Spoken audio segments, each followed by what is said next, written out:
17 বছরের দীর্ঘ প্রতীক্ষার পর অবশেষে কক্সবাজার মেডিকেল কলেজের সাথে 500 শয্যার একটি পূর্ণাঙ্গ হাসপাতাল নির্মাণের চূড়ান্ত অনুমোদন দিয়েছে জাতীয় ক্রয় কমিটি। এ তথ্য নিশ্চিত করেছেন কক্সবাজার মেডিকেল কলেজের অধ্যক্ষ ডাক্তার সোহেল বক্স।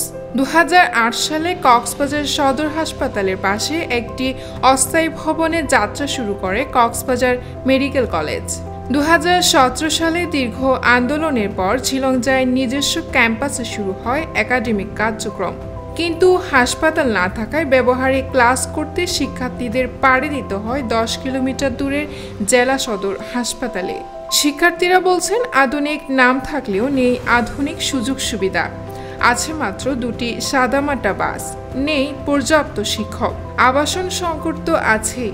একটি পূর্ণাঙ্গ মেডিকেল কলেজে যেখানে থাকার কথা 500 শয্যার হাসপাতাল, সেখানে চিকিৎসা বিভাগেরই ঘাটতি।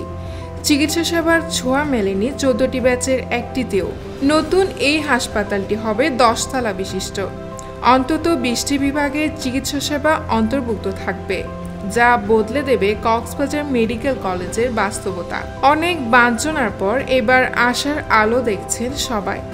কক্সবাজারবাসীও চায় যেন দ্রুত কাজ শুরু হয় এবং স্থায়ী ভিত্তিতে উচ্চমানের চিকিৎসা সুবিধা চালু হয় এই উপকূলীয় অঞ্চলে। 17 বছরের লড়াই অবশেষে স্বপ্ন বাস্তবে পরিণত হওয়ার পথে।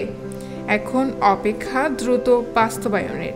পুষ্পিতা, কোহেলিয়া টিভি, কক্সবাজার।